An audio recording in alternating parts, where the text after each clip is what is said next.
시청자 여러분 안녕하십니까? 뉴스9 윤정호입니다. 추석 연휴가 사실상 시작되는 오늘 오후 경찰의 부지런함이 돋보였습니다. 이진숙 전 방송통신위원장을 전격적으로 체포한 건데 여당이 법을 바꿔 면직 처리한 지 하루 만입니다. 경찰은 민주당이 고발한 국가공무원법과 공직선거법 위반 혐의와 관련해 체포영장을 발부받아 행동에 나선 건데 수갑까지 채워 이례적이란 말이 나왔습니다.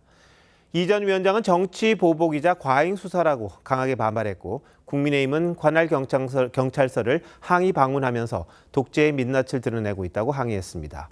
왜 이렇게 급하게 경찰이 서두르는 건지 무슨 사연이 있는 건지 자세히 살펴볼 텐데요. 황재영 기자가 체포 상황부터 알려드립니다. 경찰서에 끌려온 이진숙 전 방송통신위원장이 천으로 가린 수갑찬 손을 들어 보이며 목소리를 높입니다. 기관 하나 없애는 것도 모자라서 이제 저 이진숙한테 이렇게 수갑을 채우는 겁니까? 서울 영등포경찰서는 이 전 위원장을 오늘 낮 4시쯤 서울 강남구 자택 지하주차장에서 체포했습니다. 지난 4월 더불어민주당이 이 전 위원장을 국가공무원법과 공직선거법 위반 혐의로 고발한 데 따른 겁니다. 당시 민주당은 이 전 위원장이 탄핵소추로 직무정지됐던 지난해 9월 유튜브 방송 발언을 문제 삼았습니다. 2023년 11월부터 현재까지는 미인 체제를 만든 것이 민주당이라고 할 수 있죠. 여당이 된 민주당은 이 전 위원장에 대한 조속한 수사를 거듭 촉구했습니다. 수사당국은 더 이상 자고 우면하지 말고 이진숙 위원장의 위법 행위를 엄단에 처할 것을 다시 한번 촉구한다. 경찰은 이 전 위원장이 정당한 이유 없이 6차례 소환에 불응해 영장을 받아 체포했다고 설명했지만 이 전 위원장은 무리한 체포라고 반발했습니다. 국회 출석하느라고 영등포 경찰서 못 온 걸 가지고 이제 저한테 지금 이렇게 수갑을 채우고 있어요. 이 전 위원장 변호인은 불법적 구금 상태라고 주장했습니다. TV조선 황재영입니다. 국민의힘은 이진숙 전 위원장 체포는 정치 보복이자 추석 연휴 민생 문제에 대한 국민 불만을 다른 곳으로 돌리기 위한 정치 수사라고 강력 규탄했습니다. 경찰 항의 방문을 시작으로 관련자들에 대한 법적 책임까지 묻겠다고 했습니다. 반면 여당은 당연한 거란 반응인데요. 조성호 기자가 보도합니다. 이진숙 전 위원장이 당초 경찰 조사를 받기로 했던 건 지난달 27일 오후로 전해졌습니다. 이 전 위원장 측 변호인은 전날부터 진행된 국회 필리버스터에 참석하는 사정을 구두로 설명하고 불출석 사유서도 보냈다며 소환 불응이 아니라고 반박했습니다. 판사 출신인 국민의힘 장동혁 대표는 불출석 사유서가 있는데도 체포영장을 신청하거나 발부했다면 모두 직권남용죄로 처벌받아야 한다며 법적 책임을 묻겠다고 했습니다. 지금 국민들은 나라 전체가 미쳐 돌아가는 것을 지켜보고 계십니다. 정의용 사무총장 등 당 소속 의원들도 영등포 경찰서를 찾아가 과잉 수사라고 항의하며 조사 뒤 귀가 조치를 요구했습니다. 경찰이 이 포갑에 도구로 전락하지 않았나. 송원석 원내대표는 방송 장악, 언론 통제, 정적 제거라는 집권 세력의 본심이 다시 한번 드러났다고 비판했고 공안 정권의 공포 정치, 행안부 산하 중수청의 미래 모습 등 당 차원의 성토가 쏟아졌습니다. 민주당은 공직자로서의 본분을 망각하고 여러 유튜브에 출연해 망언을 일삼은 데 따른 사필 규정이라고 했고 최민희 국회 과방위원장은 자연인 이진숙 씨의 범죄 혐의를 제대로 수사하기 바란다고 주문했습니다. TV조선 조성호입니다.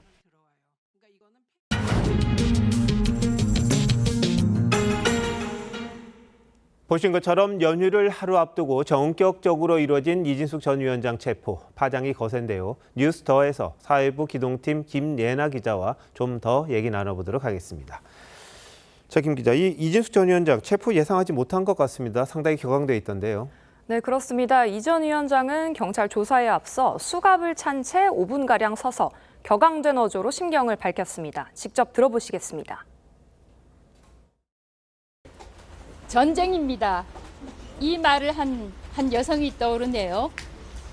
이재명이 시켰습니까? 정청래가 시켰습니까? 아니면 개딸들이 시켰습니까?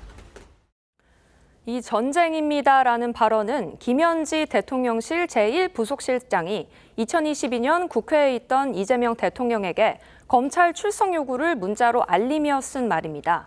이 첫마디로 이를 언급한 건 추석 연휴 김현지 실장의 국회 출석 문제가 밥상머리 화두가 되는 걸 막으려는 정치적 의도가 깔려 있다는 점을 강조한 걸로 보입니다.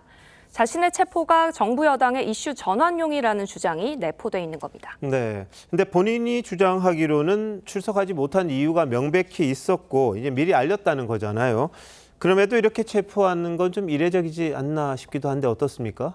네, 법조계에서는 법원에서 영장을 발부받아서 체포한 만큼 절차적인 문제가 없다는 반응과 어제까지 장관급이던 이 전 위원장을 수갑까지 채워서 체포한 건 이례적이라는 반응이 엇갈립니다. 한 검찰 출신 변호사는 공직선거법 위반으로 장관급 고위공직자 출신을 체포하는 건 일반적이지 않다고 했습니다. 다만 경찰은 총 6차례에 걸쳐서 서면으로 출석 요구서를 발송했음에도 불구하고 출석에 불응해서 법원에 체포영장을 발부받은 것이라는 입장입니다. 이에 대해 이 전 위원장 측은 경찰이 3차례 출석을 요구했고 마지막 출석 날짜인 지난달 27일에는 방통위 폐지법 필리버스터 때문에 하루 종일 국회에 가 있었고 불출석 사유서도 냈다고 강조했습니다. 네, 근데 이 전 위원장 사례를 보면서 이 예전 게 좀 떠오르는데요. 민주당 의원들이 수차례 나오라 그랬는데 안 나갔잖아요. 그래도 체포되지는 않았잖아요. 네, 대표적인 게 민주당 전당대회 돈봉투 사건인데요. 검찰은 지난해 민주당 현역 의원 5명과 조국혁신당 의원 1명에게 6차례, 7차례 출석 요구를 했지만 의정활동을 이유로 그 누구도 응하지 않았습니다. 당시 검찰은 더 이상 출석 요구는 의미가 없다면서 강제 수사도 검토하겠다고 했었는데 결국 체포영장을 청구하진 않았습니다. 물론 수사 주체가 다르고 현역 의원은 국회 체포동의안을 통과해야 한다는 점은 차이가 있습니다. 다만 5명의 민주당 현역 의원들이 6, 7차례씩 출석을 거부한 전례가 있는데도 민주당이 고발한 사건에서 이 전 위원장의 출석 불응을 비판하며 경찰을 체근한 건 내로남불이라는 지적도 나옵니다. 자, 그럼 이 전 위원장 어떻게 수사를 받게 됩니까? 네, 이 전 위원장이 야간 조사에 응하지 않겠다고 밝혔는데요. 방금 전인 9시쯤에는 조사가 마무리됐을 것으로 예상됩니다. 이 전 위원장은 오늘 경찰서 유치장에서 지내게 됩니다. 경찰이 체포 시점으로부터 48시간 이내에 석방이나 구속을 결정해야 하는데 구속영장을 신청할 경우에는 영장실질심사는 이번 주말 열릴 것으로 예상됩니다. 네, 김 기자 잘 들었습니다. 구속영장까지 청구를 할지 한번 지켜봐야겠군요. 잘 들었습니다.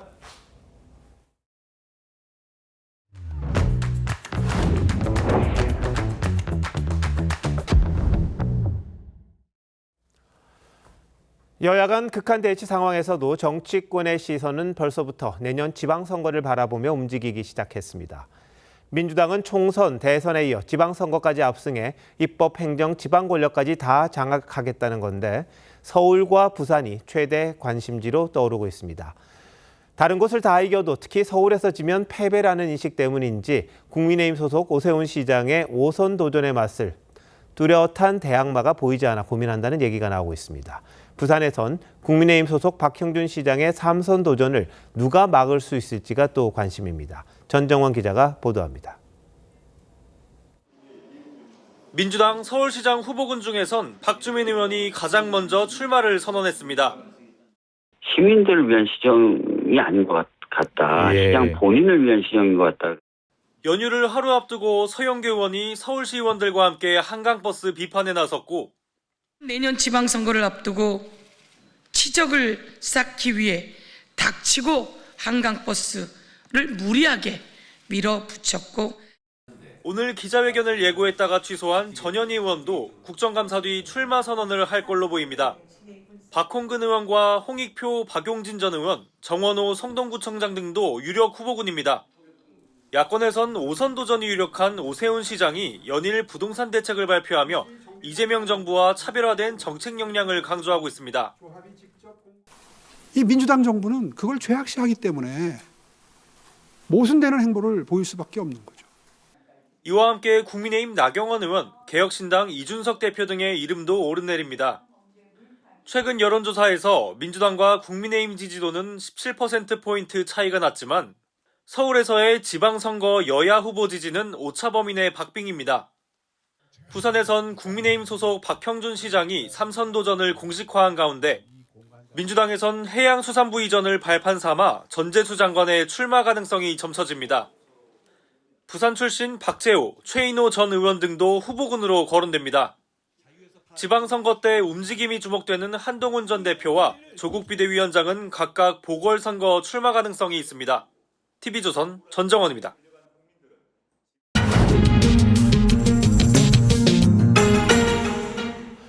정치 연안에 한 발 더 들어가 궁금증을 풀어드리는 정치 더 시간입니다. 조선일보 배성규 정치 에디터 나오셨습니다. 어서 오십시오. 안녕하세요. 자, 오늘 주제 뭡니까? 예, 여당의 지방선거 위기론입니다. 지방선거 이제 한 10개월 정도 남은 것 같은데. 맞습니다. 그런데 여권의 위기감이 실제 커지고 있는 겁니까? 네, 그렇습니다.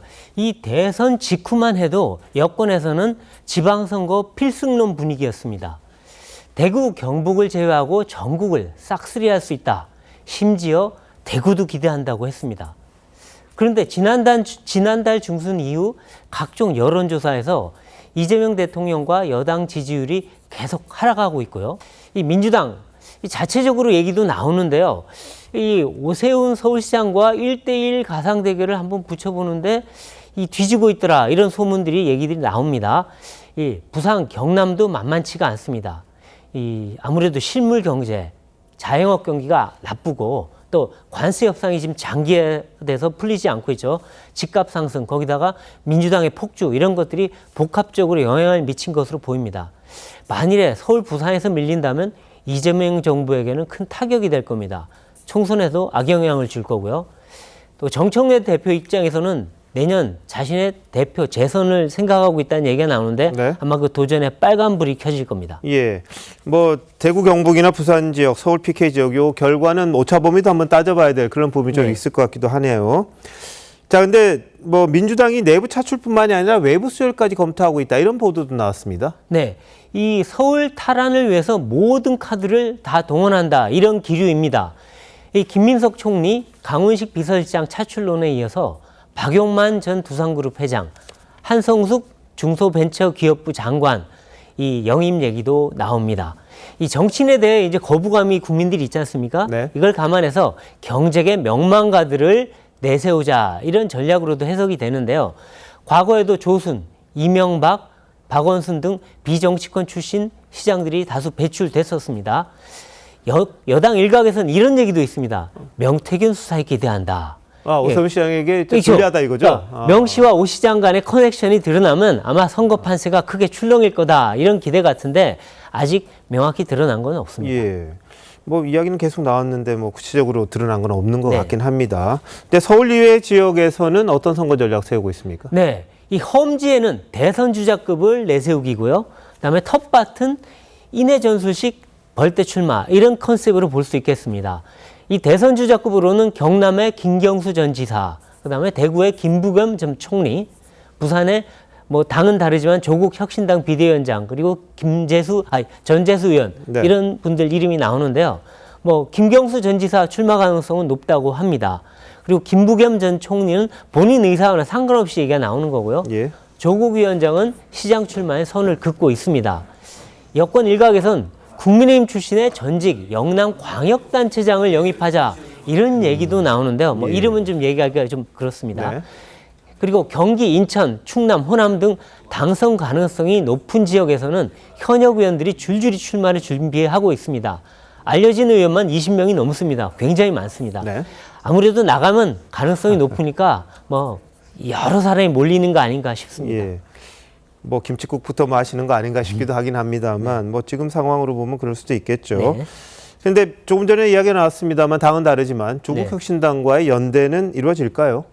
네, 이 민주당은 조국당과 합당하자고 합니다. 그런데 이 왜 그러냐? 합당이나 연대가 안 돼서 조국당 후보가 나오면 타격을 입게 되겠지 않습니까? 그래서 할 수밖에 없다 이건데, 조국 위원장은 합당은 없다. 대신 호남은 경쟁, 다른 지역은 선거 연대를 하겠다고 합니다. 문제는 연대의 조건이죠. 후보 단일화를 말하는데, 이 광역 기초단체장이나 국회의원 보궐선거에서 조국 당이 원하는 지역을 얼마나 양보할 거냐, 이것이 관건이겠죠. 그리고 아마 국회 교섭단체 완화 이것도 협상 테이블에 오를 수 있습니다. 예. 호남에서는 조국당과 경쟁이 불가피한데요. 민주당 출마 후보자 중 일부가 조국당으로 옮겨갈 수 있는 거 아니겠습니까? 그렇죠. 그래서 민주당은 이를 막겠다 해서 지금 경선 컷오프 없이 모든 후보들을 다 본선에 참가시키겠다. 그래서 이삭 죽기 못하게 하겠다. 이런 얘기도 나옵니다. 뭐 진보당하고는 아마 울산시장이나 일부 기초단체장에서 선거연대 가능성이 얘기가 되고 있습니다. 경선 참여하면 일단 떨어져도 못하니까 그렇게 하겠다는 거죠? 그렇죠. 예. 국민의힘은 분위기가 어떤가요? 네, 국민의힘은 지금 서울에서 부산까지 동부벨트를 딱 아울러서 사수한다 이런 전략인데요. 예. 이것이 총 9곳입니다. 그러니까 거의 절반이죠. 그러니까 이것만 지키면 선거 승리다 이렇게 자기들은 판단하고 있는데 이 오세훈, 박형준 시장 외에 안철수, 한동훈, 나경원, 윤희숙 등 거물급 출마설이 나옵니다만 아직 불확실합니다. 예. 그리고 개혁신당과 여기도 또 연대 얘기가 나오는데요. 반드시 성사시키겠다 얘기는 하지만 이준석 대표가 얼마나 응할지는 이것도 또한 지켜봐야 할 것 같습니다. 예, 벌써부터 내년 선거, 지방선거 노리는 분들이 참 많아 보이네요. 네. 에디터 잘 들었습니다. 네.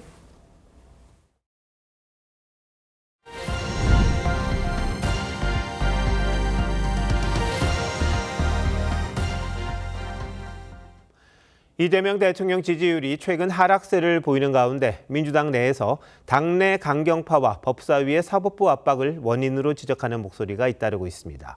친명계 김영진 의원은 추미애 법사위를 개선해야 한다고 했고 여권의 원로인 유인태 전 국회 사무총장도 당을 지지율 하락의 원인으로 지목했습니다. 고승영 기자입니다.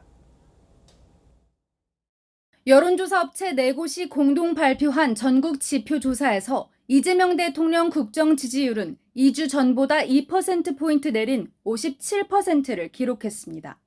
사흘 전 리얼미터 조사에서도 이 대통령 국정 수행 지지율은 3주째 내림세를 보였습니다.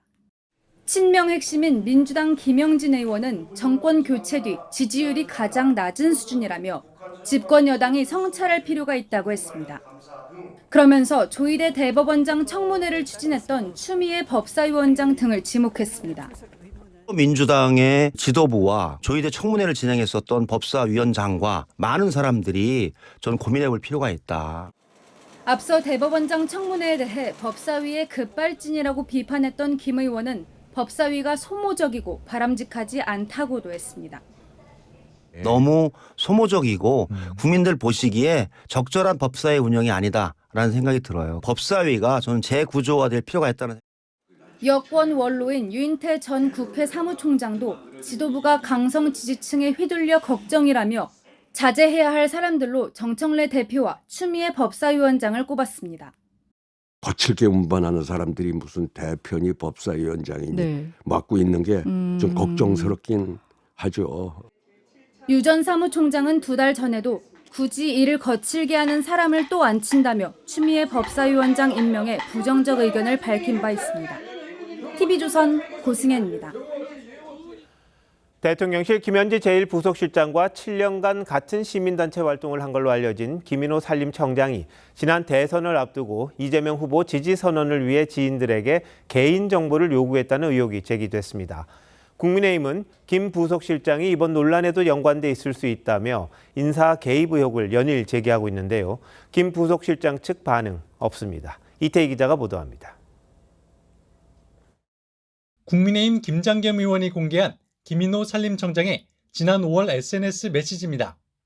대선을 한 달 앞두고 자신이 가르치던 제자들에게 보낸 걸로 전해졌는데 이재명 후보 지지선언에 동참해달라며 이름과 전화번호, 거주지 등을 적어달라고 요구했습니다.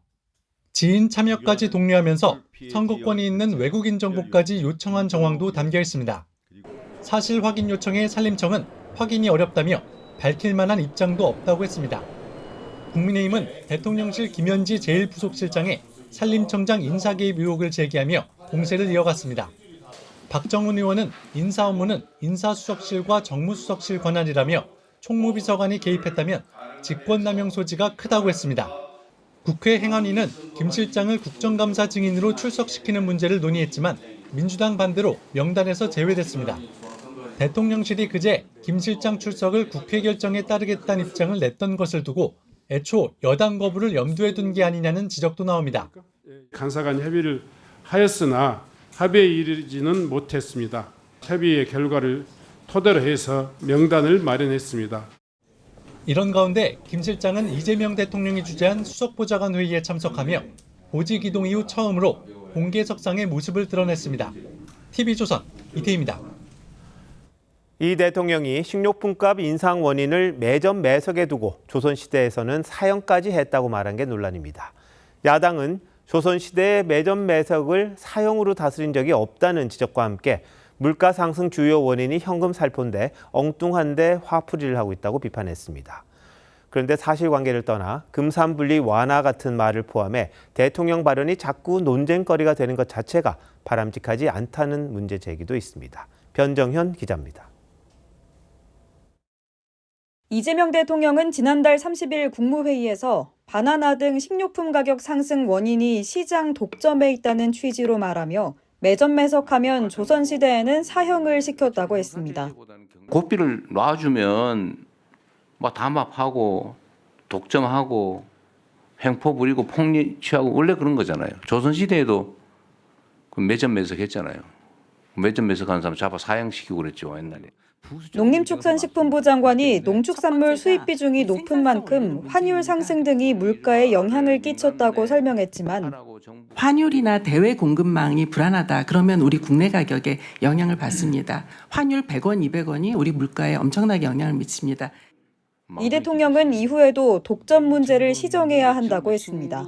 외부 요인 때문이라면 왜 이 식료품 물가만 이렇게 많이 오르냐라는 점은 설명이 안 되죠. 국민의힘 장동혁 대표는 관세 협상 불안과 환율 상승, 현금 살포가 물가 상승 원인인데 기업 탓만 한다고 지적했습니다. 아무 대책 없이 남 탓만 하다 보면 결국 경제도 죽이고 민생도 죽이는 사형 경제학이 곧 실현되게 될 것입니다. 개혁신당 이준석 대표는 이 대통령 발언의 사실관계를 문제 삼았습니다. 조선시대에도 매점 매석한 사람을 잡아다 사형시켰다라고 하셨습니다. 하지만 경국대전 어디에도 매점 매석을 사형으로 다스린다는 규정은 없습니다. 그러면서 대미 협상 성과가 부진하자 바나나로 시선을 돌리고 있다고 주장했습니다. TV조선 변정현입니다. 민주당이 당내 경선을 염두에 두고 집단 입당을 시도한 의혹과 관련해 김경 서울시의원을 제명했습니다. 공개된 녹취록에는 김민석 총리로 가자는 내용도 있었지만 민주당은 김 의원의 개인적 일탈이라고 선을 그었습니다. 국민의힘에선 꼬리 자르기라며 야당에 했던 것과 같은 강도로 수사해야 한다고 주장합니다. 장윤정 기자의 보도입니다. 3,000명 개인정보 경선동원 의혹으로 탈당한 김경 서울시 의원에 대해 민주당 서울시당은 제명에 해당하는 징계 사유가 확인됐다고 밝혔습니다. 본인이 원하지 않는 당원 가입 사실이 발견됐던 건데 민주당은 김 의원 본인의 출마를 위한 일탈 행위라고 규정했습니다. 영등포 구청장 선거에 출마하고자 이 같은 당무 방해 행위를 한 것으로 보입니다. 김경 시의원의 일탈 행위로 심려를 끼쳐 모든 국민들에게 송구스럽다는 말씀을. 김 의원이 출마하고자 한 영등포구는 김민석 총리의 지역구입니다. 민주당은 국민의힘 진종호 의원이 폭로한 특정 종교단체의 집단 입당은 발견되지 않았다면서도 녹취에 등장하는 김 총리 지원 의혹에 관한 조사 발표는 없었습니다. 네. 주민등록번호가 있어야 돼요. 뒷번호까지? 네. 이쪽으로 가시죠, 김민석으로. 알겠습니다. 국민의힘은 전형적인 꼬리 자르기라고 비판했습니다. 그러면서 통일교 입당 의혹과 관련해 특검이 국민의힘을 수사한 것과 같은 강도로 민주당에 대한 수사가 이뤄져야 한다고 지적했습니다. 관련자 구속하고 그리고 민주당 당사, 서울시당 압수하고 해당 의원실, 총리실 관련자들에 대해서 압수수색 실시하면 된다고 생각합니다. 지난 8월 이춘석 의원은 주식 차명거래 의혹이 불거지자 자진 탈당했고 당 차원의 실질적인 징계 조치는 이뤄지지 않았습니다. TV조선 장윤정입니다. 내일부터 길게는 10일에 달하는 추석 연휴가 시작됩니다. 많은 분들이 오늘부터 들뜬 마음으로 고향으로 해외로 향하기 시작했습니다. 고속도로에는 조금씩 귀성 차량이 몰리고 있다고 하는데 서울 요금소에 취재 기자 나가 있습니다. 이나영 기자, 지금 도로 상황 어떻습니까? 네, 연휴 시작을 하루 앞둔 오늘은 아직 원활하게 차량들이 빠져나가고 있습니다. 제 뒤로 보이는 서울요금소도 차량들이 막힘없이 지나가고 있습니다. 중부고속도 하행선도 현재 제속도를 내고 있고 중부 내륙고속도로 하행선도 마찬가지입니다. 다만 경부고속도로 부산 방향 대전 부근은 차량이 서행하는 모습입니다. 지금 서울요금소를 출발하면 부산까지 4시간 40분, 목포 4시간, 대구 3시간 40분, 대전은 1시간 40분 걸릴 것으로 보입니다. 한국도로공사는 오늘 하루 차량 535만 대가 이동하고 일부 구간 정체도 오후 11시쯤부터 풀릴 것으로 내다봤습니다. 네, 내일은 길이 더 막히겠죠? 네, 연휴가 시작되는 내일은 오전부터 차량이 정체될 것으로 보입니다. 추석 당일에는 서울에서 부산까지 최대 10시간이 걸릴 전망입니다. 연휴 기간 하루 평균 차량 542만 대가 고속도로를 이용할 것으로 예상되고 추석 당일인 6일에는 667만 대에 이를 것으로 보입니다. 경찰은 오늘 오전부터 경부고속도로 등에서 드론을 띄워 끼워들기와 꼬리물기 등을 단속하고 귀성객들에게 안전한 운전을 당부했습니다. 고속도로 통행료 면제 기간은 이번 주 토요일부터 다음 주 화요일까지 자정까지입니다. 서울요금소에서 TV조선 이나영입니다. 이번에는 인천공항으로 가보겠습니다. 긴 연휴에 맞춰서 해외여행 계획한 분들도 많을 텐데 얼마나 붐비는지 현장에 나가 있는 취재기자 연결하겠습니다. 윤서아 기자, 벌써 공항을 찾은 분들 많죠? 네, 저는 지금 인천공항 제1터미널에 나와 있습니다. 이 추석 연휴는 내일부터지만 이곳 출국장은 이미 해외여행을 떠나려는 시민들로 잔뜩 북적이고 있습니다. 연휴가 열흘로 길다 보니 가족 단위 여행객들이 특히 많았습니다. 일단 가족들이랑 맛있는 거 먹고 수영도 하고 싶고 구경 이것저것 많이 구경 다니고 싶어요.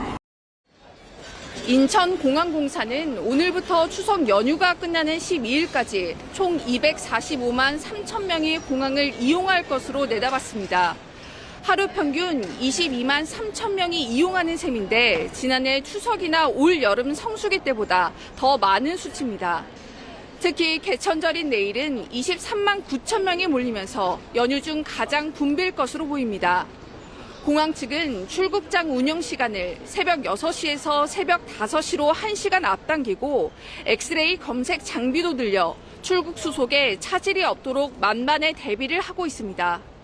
주차 공간 부족에 대비해 임시 주차장 1,300면을 확보했고 심야 노선버스도 확대할 예정입니다. 하지만 공항 환경미화원 등 일부 자회사 노동자들이 무기한 파업 중인 게 변수입니다. 보안 검색 요원들도 추가 근무를 하지 않기로 했습니다.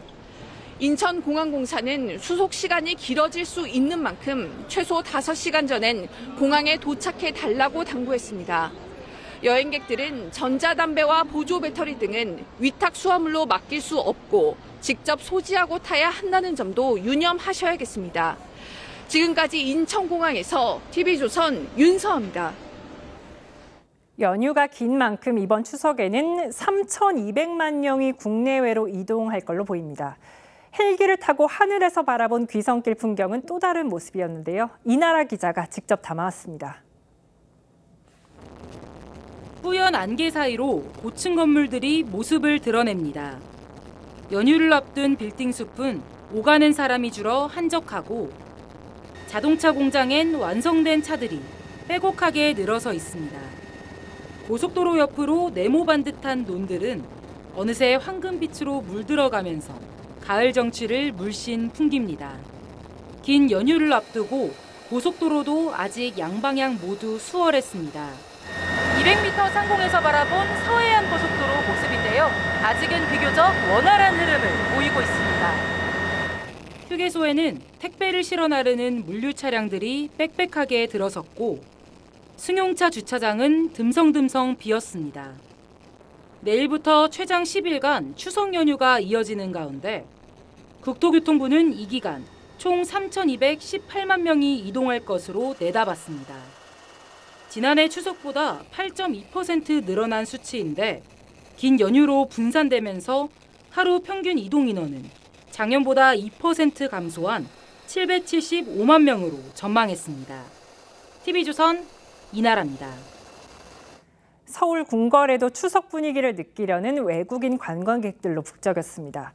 그런데 이번 연휴 날씨가 걱정인데요. 전국이 대체로 흐리고 비가 오는 곳도 많아서 안전에 유의하셔야겠습니다. 보름달은 볼 수 있을까요? 차정승 기자가 전해드립니다. 생강과 대추를 우려낸 한방차를 찻잔에 정성껏 따라냅니다. 궁궐에서 전통차를 즐기며 무르익은 가을 정취에 젖어듭니다. 이렇게 따뜻한 차를 마시니까 가을바람에 몸도 따뜻해지는 것 같고 되게 좋네요. 때마침 한국을 찾은 외국인 관광객들은 한국의 최대 명절 추석을 몸소 체험할 수 있게 됐습니다. Really nice because you can walk around without sweating too much, and a lot of festivals are going on in this season. So we're very excited to see as much as we can. 길게는 열흘인 이번 연휴엔 비 오는 날이 많아 오늘 밤 충남과 호남, 제주를 시작으로 내일은 경북과 강원 영동까지 비가 확대되겠습니다. 특히 제주도와 남해안에 많은 비가 내리겠고 남부지방을 중심으로 돌풍과 천둥, 번개를 동반한 요란한 비가 내리겠습니다. 비는 토요일까지 계속되다 다음 주 잦아들어 추석 당일엔 중부지방을 중심으로 약한 비가 내리겠습니다. 한가위 보름달은 서울의 경우 6일 오후 5시 32분에 떠올라 밤 11시 50분에 가장 높이 뜰 걸로 보입니다. 하지만 구름이 전국 대부분 하늘을 뒤덮으며 서쪽과 남쪽 지역은 보름달이 일부 보이고 동쪽 지역은 관측이 아예 힘들 수 있다고 기상청은 내다봤습니다. TV조선 차정승입니다.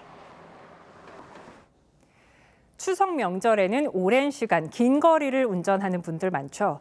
교통사고도 많이 발생하는데 명절 연휴 교통사고 통계를 토대로 운전할 때 어떤 점을 주의해야 하는지 신유만 기자와 따져보겠습니다. 신 기자, 언제 교통사고가 가장 많이 납니까? 네, 추석 이틀 전, 그러니까 추석을 둘러싼 법정 공휴일 3일의 바로 전날이 교통사고 건수가 가장 많았습니다. 올해는 모레인 4일에 해당합니다. 최근 5년간의 통계를 보면 이날 사고 건수는 평상시보다 21%, 피해자 수는 27% 증가합니다. 추석 당일에는 사고 건수는 평상시보다 줄지만 피해자 수는 오히려 21% 늘어납니다. 가족 단위 이동이 많아서 그런데요. 사고당 피해자 수도 평상시 대비 1.6배에 달합니다. 그렇군요. 사고가 잦은 시간대도 있을까요? 시간대로 보면 연휴 전날은 오후 4시에서 6시 사이에 사고가 많았는데요. 귀성이 본격적으로 시작되는 시간입니다. 연휴 중에는 정오에서 오후 4시, 낮 시간에 집중됐습니다. 성묘 등으로 이동이 많은 시간대입니다. 추석 당일에는 제사 지내고 같이 차 타고 성묘하러 같이들 이동하고 모든 일이 12시에서 16시 사이에 좀 많이 일어납니다. 이 패턴이 매년 똑같이 나타나거든요. 그렇다면 사고 유형은 어떤 게 가장 많았습니까? 연휴 전 기간에 걸쳐서 뒤에서 들이받는 추돌이 압도적으로 많습니다. 특히 추석 당일에는 교통사고 전체의 절반이 추돌일 정도입니다. 그리고 추석 당일엔 음주사고 피해자가 평소에 1.4배로 증가하고요. 연휴 전날과 연휴 다음 날은 무면허 사고로 인한 피해자가 증가하는 그런 특징도 보입니다.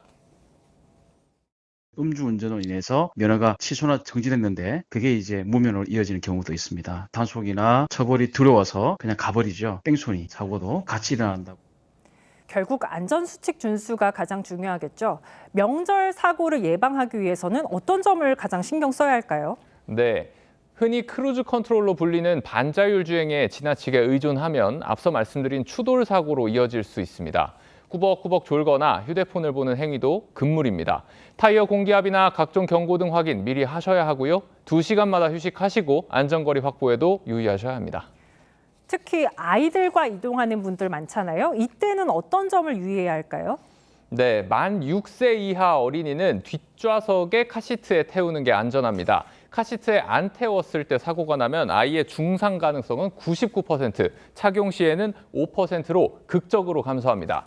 특히 아주 어린 영유아는 뒤보기 장착이라고 하죠. 차량 진행 방향에 반대로 앉히면 치명적인 피해를 막을 수 있습니다.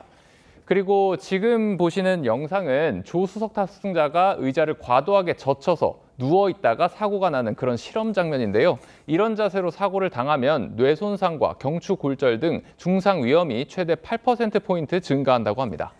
그렇군요. 혹시 사고가 난다면 2차 사고 예방도 중요하잖아요. 이때는 어떤 점을 좀 생각을 해야 될까요?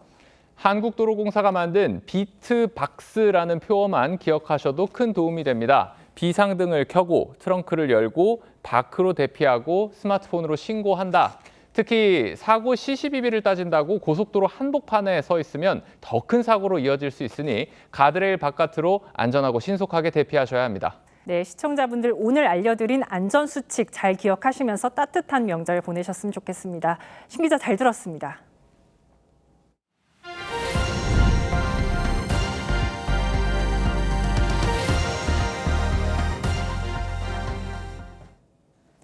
경찰이 전산망 마비 사태를 조사하기 위해 국가정보자원관리원을 압수수색했습니다. 작업자들이 배터리를 옮길 때 작업 지침을 제대로 지키지 않은 사실도 드러났습니다. 김다루 기자입니다.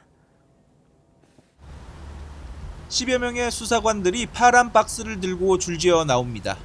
경찰은 7시간에 걸친 압수수색을 통해 박스 10개 분량의 자료를 확보했습니다. 또 업체 3곳에서도 컴퓨터 등을 가지고 나왔습니다. 국정자원 등 4곳에 대해 압수영장을 집행했습니다. 사업계획서, 배터리 로그 기록 등 다수의 자료를 확보하였으며 경찰은 압수한 자료를 분석해 배터리 이전 작업이 절차대로 진행됐는지 규명할 계획입니다. 국가정보자원관리원은 배터리 화재로 전산망이 망가지는 것을 막기 위해 서버와 분리하는 작업을 해왔습니다. 이를 위해 전원을 차단하고 케이블을 끊는 작업을 하다 불이 났습니다. 업계에서는 일반적으로 배터리를 분리 이전할 때 충전율을 30% 이하로 낮춰야 한다는 지침을 따르고 있습니다. 이동 철거할 때는 반드시 그 SOC를 낮추고 작업을 하는 게 원칙입니다. 방전된 상태는 셀 자체가 에너지가 없기 때문에 화재가 일어나지 않아요. 하지만 화재 당시 작업자들은 지침을 제대로 지키지 않은 것으로 드러났습니다.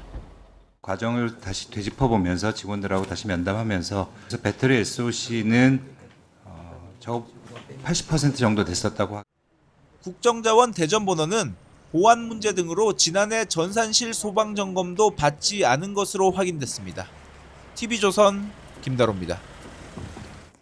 검찰청 폐지에 대해 김건희 의혹 특검에 이어 다른 특검에서도 반발 기류가 확산하는 모습입니다. 오늘은 내란 특검 파견 검사들이 윤석열 전 대통령 내란 혐의 재판에 검은 넥타이를 메고 나왔습니다. 또 검찰 내부에서 특검 파견 근무는 강제 노역이라는 목소리도 나왔습니다. 류태영 기자입니다. 내란 특검 파견 검사 7명이 검은 정장과 넥타이 차림으로 법정에 앉았습니다. 검은 넥타이 착용으로 지금 진행되는 이 절차가 검찰청 폐지의 이유인 수사와 기소의 분리 원칙과 모순이라는 점을 항변하고 있다고 생각합니다.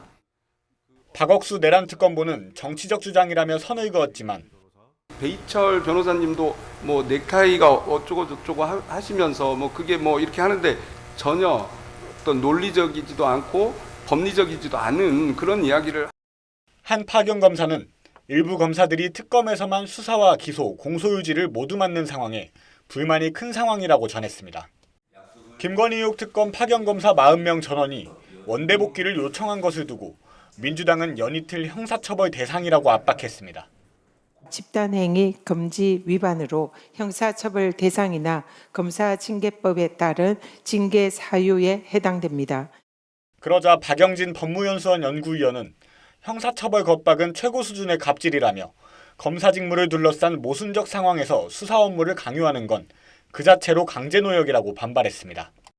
사표를 낸 최인상 서울 북부지검 부장검사도 의견 표명이 내 생각과 다르면 징계 사유가 된다고 비판했습니다. TV조선 류태영입니다.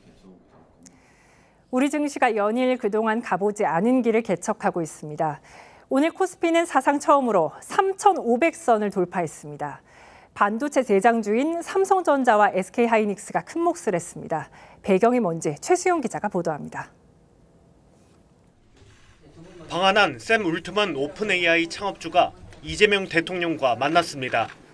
이 자리엔 이재용 삼성그룹 회장과 최태원 SK 회장도 함께했습니다. 제가 챗GPT의 유료 구독자입니다. The most paid subscribers per capita in the whole world in Korea. 제일 많은 국가가 한국. 앞서 샘 울트먼은 700조 원을 들여 미국 전역에 AI 데이터 센터를 짓는 스타게이트 사업에 삼성전자와 SK하이닉스 반도체를 공급받기로 했습니다. 이 소식에 힘입어 주식시장이 열리자 삼성전자는 4년 9개월 만에 장중 9만 원 선을 뚫었습니다. SK하이닉스도 10% 넘게 오르면서 사상 처음으로 40만 원을 터치했습니다. 이 대통령이 AI 투자를 위해서 금산 분리를 완화해야 한다고 말한 게 알려지면서 주요 그룹 지주사 주가도 급등했습니다. 금산분리 규제가 있을 때는 금융펀드 조성을 못했었는데 완화가 되면은 금융펀드가 조성이 지주회사에서 투자할 수 있기 때문에 수익을 낼 수 있는. 이런 호재로 코스피는 3,549.21로 장을 마감했습니다. 외국인은 오늘 주식시장에서 3조 1천억 원 넘게 사들이며 코스피 3,500 돌파를 견인했습니다. 파죽지세로 오르고 있는 코스피가 이번 달에 최고 3,690까지 오를 거란 장밋빛 전망도 나오고 있습니다. TV조선 최수용입니다. 한국을 찾은 데니얼 드리스콜 미 육군성 장관이 평택에 있는 캠프 험프리스에서 TV조선을 비롯한 국내외 4개 매체와 기자회견을 했습니다. 드리스콜 장관은 북한과 중국이 모두 한반도의 위협이라며 최신 무기를 주한미군에 우선 배치하겠다고 했습니다. 미군 지휘부의 주한미군 사령관 삼성 표기 논란에 대해선 즉답을 피했습니다만 개편 가능성은 시사했습니다. 이태영 기자가 회견에 다녀왔습니다. 주한미군의 임무 우선순위가 중국과 북한 어느 쪽인지를 묻는 질문에 데니얼 드리스콜 미 육군성 장관은 둘 다 모두 중대한 위협이라고 답했습니다. So I think the short answer is that both are facing threats. This alliance is that for both threats, this partnership that has lasted so many decades is vitally important. 특히 한반도를 포함한 인도태평양 지역을 중대한 위협으로 규정하며 주한미군의 최첨단 장비를 우선 배치하겠다고 했습니다. 가장 큰 안보 위협으로는 핵이나 미사일이 아닌 드론을 지목했습니다. 특히 중국은 연 1,300만 대의 드론을 생산한다며 북한의 도발보다 심각하다고 했습니다. 주한미군 역할을 대북 억제에 한정하지 않고 대중국 임무까지 확대하고자 하는 전략적 유연화의 의지를 드러낸 것으로 풀이됩니다. 사성 장군인 주한미군 사령관 삼성 표기 논란에 대해선 즉답을 피했지만 조직 비대화를 언급하며 필요성을 내비쳤습니다. The Pentagon is take a deep, hard look at where we have too much bloat and too many human beings in our headquarters. But the general idea is that we will streamline our decision-making apparatus and push as many soldiers back out to the front lines as humanly possible. 하지만 김민석 총리는 외신과의 인터뷰에서 대만 해협이 평화롭고 안정되길 바란다며 한국 국민 동의 없이는 한반도 이해 갈등에 참여하지 않는다고 말했습니다. 양안 문제와 관련해 어떠한 현상 변경에도 반대한다고 한 지난달 한미일 외교장관 공동성명 내용과도 온도차가 있습니다. TV조선 이태형입니다. 긴 연휴가 시작된 건 우리만이 아니죠. 중국도 국경절과 중추절이 겹치면서 어제부터 8일간의 황금 연휴가 시작됐습니다. 다들 예상하시듯이 고속도로, 공항, 관광지, 사람이 떠밀려 다니는 풍경이 펼쳐졌습니다. 이정민 기자입니다. 중국의 유명 등산로입니다. 빽빽히 들어선 관광객들로 앞으로 갈 수도 뒤로 물러설 수도 없습니다. 주요 관광지마다 인파가 몰려 사람에 떠밀려 다닐 정도입니다. 游客量明显有了极大的提高，大家都积极地参与到了。 중국에선 어제 국경절과 오는 6일 중추절로 이어지는 8일 동안의 황금 연휴로 민족 대이동이 시작됐습니다. 今天来到上海虹桥车站，这国庆人流量也太多了吧？你们看。 이동 규모는 하루 평균 3억 명, 전체 연휴 기간 동안 23억 6천만 명에 달할 것으로 현지 교통당국은 내다봤습니다. 고속도로는 주차장으로 변했고 도로에 갇힌 사람들은 긴 시간을 견디는 다양한 영상을 SNS에 공유했습니다. 지하철과 기차역, 공항 등 교통수단마다 인산인해를 이뤘습니다. 开启地下快速进站厅，旅客从地铁出站可以实现3到5分钟直接乘车，优化进出站流线，实施进站口扩容改造。 가는 곳마다 북새통인 중국을 떠나 말레이시아와 태국, 싱가포르 등 해외여행으로 눈을 돌린 경우도 급증했습니다. 우리나라도 지난달 29일부터 중국인 단체 관광객에게 한시적으로 무비자 입국을 허용했습니다. TV조선 이정은입니다. 가족과 지인들에게 줄 추석 선물 많이들 준비하고 계시죠? 요즘에는 환경을 생각하며 만들어진 선물들이 인기입니다. 값이 좀 나가더라도 많은 소비자들이 찾고 있는데 달라진 추석 선물 풍경을 윤수영 기자가 전해드립니다. 서울의 한 대형 백화점. 추석을 앞두고 선물 세트를 미리 구매하려는 사람들로 붐빕니다. 이 백화점은 유기축산물 인증을 받은 선물 세트를 올해 새로 선보였습니다. 가격은 다소 높지만 화학 농약을 쓰지 않고 사육 밀도가 낮은 환경에서 길렀습니다. 제일 좋은 제품이 들어오지 않을까라는 그런 소비자 신뢰가 있어서 아무래도 1년에 최소 2번 선물하는 건데 조금 좋은 곳에서 사드리고 싶었어요. 다른 백화점엔 저탄소 과일 세트가 등장했습니다. 재배 과정에서 농약과 화학 비료를 쓰지 않아 온실가스 배출을 줄였습니다. 플라스틱 대신 식물성 재료로 포장재나 완충제를 만든 선물 세트도 많아졌습니다. 환경과 사회적 책임을 중시한 이른바 ESG 제품들입니다. 젊은 고객들 중심으로 저탄소 등 친환경에 대한 높은 관심이 가치 소비로 연결되어 있는 만큼 그 친환경 패키지를 다양하게 좀 만들어가지고 상품 기획을 확대해 나가려고 합니다. 사과나 배 대신 신품종 열대과일로 채워진 선물 세트도 올해 눈에 띄게 많아졌습니다. 기후변화로 망고, 파파야 같은 열대작물 재배가 점차 늘고 있기 때문입니다. 환경과 가치관의 변화에 맞춰 마음을 주고받는 선물 세트도 변하고 있습니다. TV조선 윤수영입니다. 흔히 야구는 9회 말 투아웃부터라고 하죠. 1위 LG를 바짝 추격했던 2위 한화가 9회 말 투아웃 상황에서 무너졌습니다. 결국 정규 시즌 우승팀 LG가 차지했습니다. 윤재민 기자입니다. 1위 LG의 정규 시즌 마지막 잠실 경기. 90년과 94년 우승 당시 입었던 클래식 유니폼을 입었지만 NC에게 덜미를 잡혔습니다. 4회 초 김영준의 안타로 2점을 벌린 NC는 이후 넉 점을 더하며 쐐기를 박았습니다. NC의 승리로 경기가 끝난 시각은 밤 10시. 그때 인천에 있던 2위 한화는 SSG에 5대2로 앞선 채 9회 말을 준비 중이었습니다. 한화가 SSG를 누르고 오는 3일 KT전까지 이기면 LG와 동률로 정규 시즌을 마치게 되고 1위 자리를 놓고 타이브레이크 경기를 치러야 합니다. 한화 마무리 김서현이 9회 말 투아웃을 잡아낼 때까지만 해도 한화는 잔인한 시련을 예상하지 못했습니다. SSG 대타 현원회의 투런 홈런으로 4대5. 볼넷에 이어 18살의 9번 타자 이율예가 끝내기 투런 홈런을 쏘아 올렸습니다. 되게 힘든 시간이 많았어요. 근데 그 힘든 시간이 오늘 이 시간 이후로 다 내려간 것 같고 후회하지 않습니다.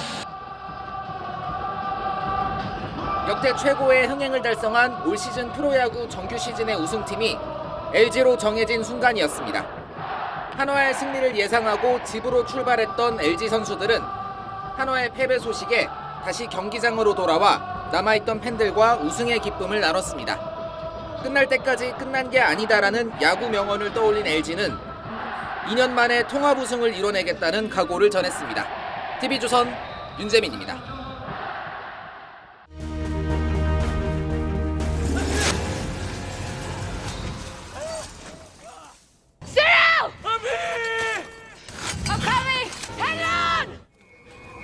높은 산을 오르다 보면 친구 하나가 절실합니다. 손을 놓치면 곧장 낭떠러지니까요. 나라를 지키는 일도 그렇습니다. 1948년 김구 선생은 미군 철수를 주장했습니다. 주권 없는 독립은 가짜라는 거였죠. 하지만 불과 2년 뒤 6.25는 잔혹한 질문을 던졌습니다. 주권만 외치면 총알 한 발이라도 막을 수 있느냐고요. 미국은 6.25 동란 때는 신속한 대처와 고귀한 희생으로 혈맹의 우위를 다졌습니다. 이재명 대통령이 전시작전권 전환을 회복이라고 표현하면서 가져오겠다고 했습니다. 굳건한 한미 동맹 기반 위에 전시작전 통제권을 회복하여 대한민국이 한미 연합 방위 태세를 주도해 나가도록 하겠습니다. 당연합니다. 가져와야죠. 문제는 실력입니다. 북한 GDP의 1.4배에 달하는 국방비를 지출하는 세계 5위 군사력을 갖춘 군사 강국이. 그런데 북한이 갖고 있는 핵은 어찌하나요? 우리 군사력이 충분하다지만 핵무기를 포함한 남북한 군사력은 100대 108입니다. 미국의 핵 억지력까지 빠지면 100대 129로 북한이 셉니다. 도움 없이 스스로 버틸 수 있을지가 전작권 회복의 전제 조건이 돼야 할 겁니다. 조선을 세운 태조 이성계도 처음엔 명나라의 전쟁 협박에 분노했습니다. 하지만 결국 택한 건 말을 낮추는 거였습니다. 그리고 인내였죠. 명나라가 공갈을 친다고 화를 내면서도 자신의 말부터 낮춘 겁니다. 주권의 이상이 아무리 높아도 실력 없이는 나라를 위기에 빠뜨릴 뿐입니다. 밧줄 끊고 혼자 산을 오르겠다는 산악인의 용기 대단해 보입니다. 하지만 끊기 전에 물어볼 말이 있습니다. 정말 홀로 설 능력이 되는지 말입니다. 10월 2일 윤정호 앵커 칼럼 밧줄 없는 자주였습니다.